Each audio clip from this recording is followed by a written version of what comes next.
கீழமாத்தூர் அருள்மிகு செல்வ விநாயகர் ஆலய கும்பாபிஷேகம் நடைபெற்றது. திரளான பக்தர்கள் சாமி தரிசனம் செய்தனர்.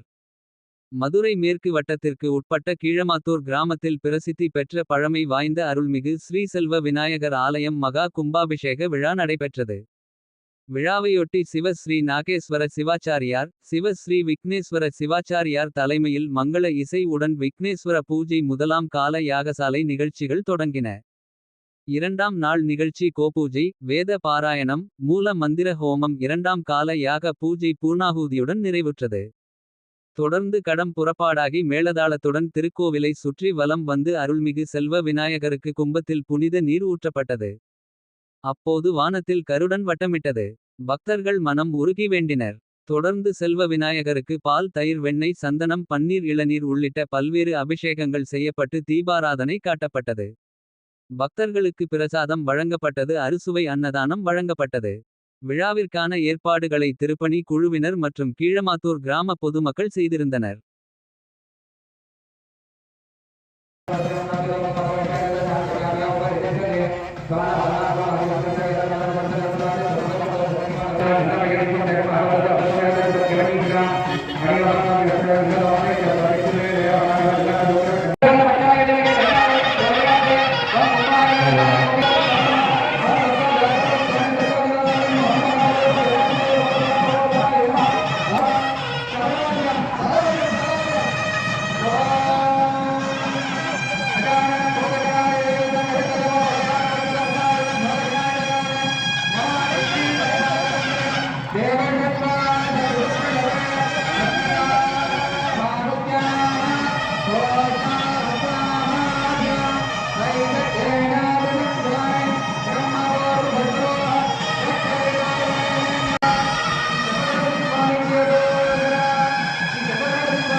குடும்பத்தினர் அனைவருக்குமான கலர்ஃபுல் ஆடைகளை கம்மி விலையில் பெஸ்ட் குவாலிட்டியா வாங்கிட லதா சில்க்ஸ் அண்ட் ரெடிமேட்ஸ்.